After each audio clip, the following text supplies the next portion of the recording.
1.5 հազարամյակ կանգուն մնացած Օձունի Սուրբ Մարիամ Աստվածածի եկեղեցին լավ ուսումնասիրված է թե պատմաբանների, թե ճարտարապետների կողմից։ Չնայած դրան, ոչ մասնագետների մեծամասնության մոտ վաղ միջնադարյան այս գլուխգործոցի իրական արժեքի մասին իրազեկությունը մակերեսային է։ Այդ բացթողումը լրացնելու նպատակն է հետապնդում չբացահայտված Օձուն ֆիլմաշարը, որն իրագործվում է Օձունի վերածնունդ ծրագիրն իրականացնող Հովհաննես Իմաստասեր կաթողիկոս օձնեցի բարեգործական հիմնադրամի կողմից։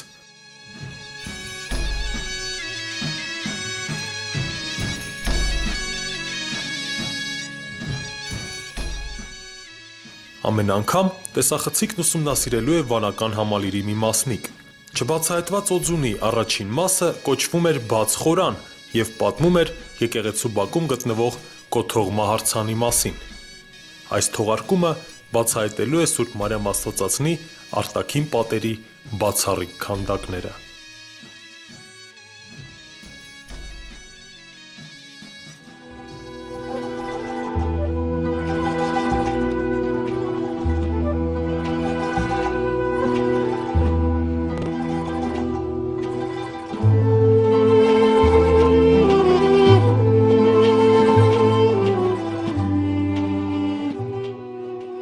Սուրբ Մարիամ Աստվածածնի պատերին պատկերված բացառիկ հորինվածքային պատկերաքանդակներն ու զարդաքանդակները կիրառված են չափի մեծ զգացումով և թելադրված են եկեղեցու հորինվածքի նրբությունը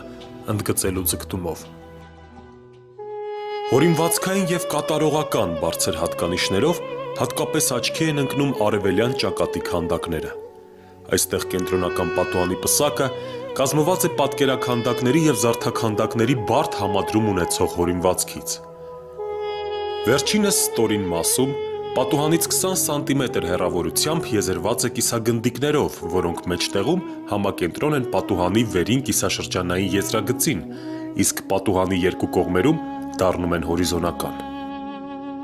Գնդիկներին զուգահեռ կիսաշրջան տրամատի ցողուններ են, որոնք պսակի միջին մասում հյուսվելով և կողքի վրա թեքվելով վեր են բարձրանում, օղակավորվելով պահում հայկական քանդակագործության վաղ շրջանին հատուկ արմավենու ոճավորված մեկական լայն տերևներ։ Դրանց մեջ Հիսուսի բարձրաքանդակն է, մինչև գոտքատեղը ձախ ձեռքում բռնած բացված գիրքը Հովհաննու ավետարանի սկզբի խոսքերով։ Պսակի հորիզոնական թևերում հրեշտակների ֆիգուրներ են։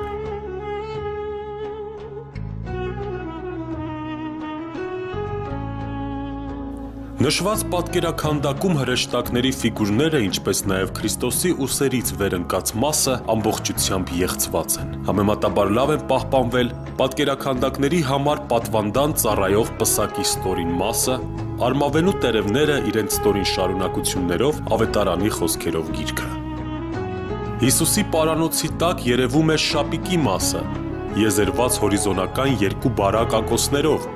ձախ կողմից սահմանափակված ծալքավոր ծիրaniով, որը մի փոքր մասով երևում է աչուսի վրայից։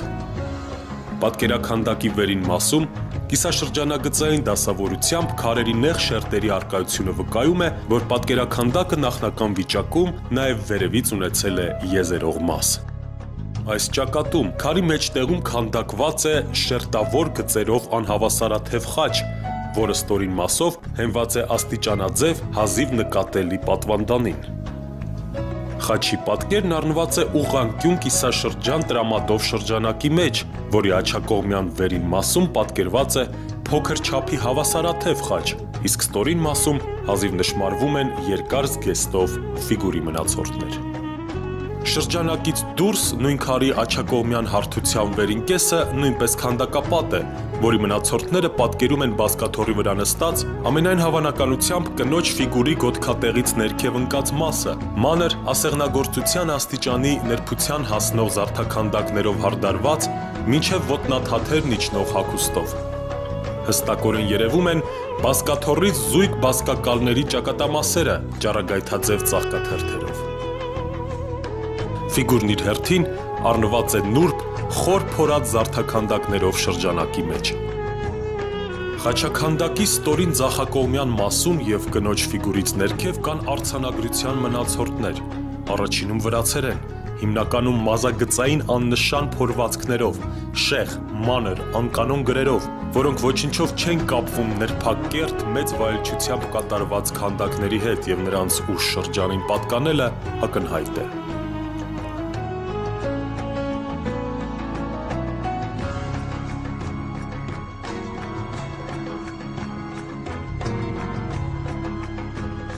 Քանդակապատված քարի բարձրությունը 11 սանտիմետրից ավելի է շարվածքի շարքի ընդհանուր բարձրությունից։ Այն շարվածքի մեջ տեղավորելու նպատակով վերին ամբողջական քարի ստորին մասը 11 սանտիմետր չափով հանված է, որի շնորհիվ վերջինս բարավորի ձևով վերևից ընդգրկում է քանդակազարդ քարը։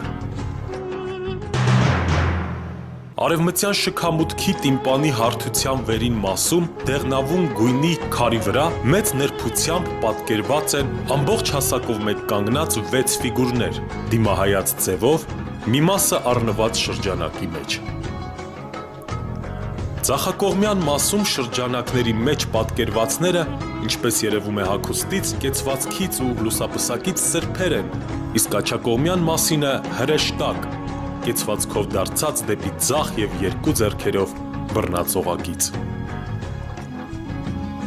Պատկերաքանդակի եզրային հորինվածքների կիսատ լինելուց և տիմպանի հարթության հետ ունեցած ոչ օրգանական կապից պարզ է, որ պատկերաքանդակներով քարն իր նախնական չափերով չէ և ճակատամասում տեղադրված է հետագայում։ Այն իր կատարմամբ, հորինվածքով և ոճով ավելի շատ հարազատ է օձունի բաց խորանի պատկերաքանդակներին և նույն ժամանակի ծնունդ է։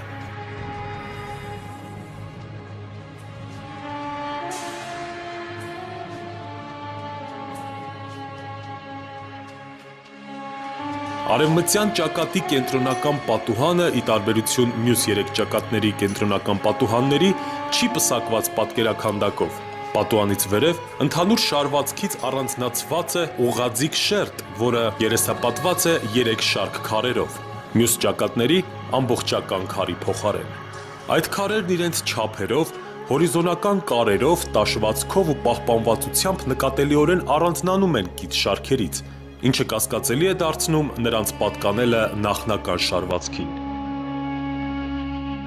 Եթե նկատի ունենանք, որ մարդկային հոսքը հիմնականում կատարվել է արևմտյան կողմից, քանի որ այնտեղ գտնվում է գլխավոր մուտքը, ամենայն հավանականությամբ արևմտյան կենտրոնական պատուհանից վերև գտնվող այժմյան քարերի փոխարեն եկեղեցու նախնական վիճակում եղել է քանդակապատ ամբողջական քար, որն ինչ-որ ժամանակ փոխարինվել է քարերի առանձին կտորներով։ Այդ կապակցությամբ գիտնականները կարծում են, որ այստեղ էր այժմ ներսը ավազանի կամարի խորության մեջ հաստատված Աստվածածնի կարևոր քանդակը Հիսուս մանուկը գրքին, ըստ նրանց այսպես էին ասում ծերունիները։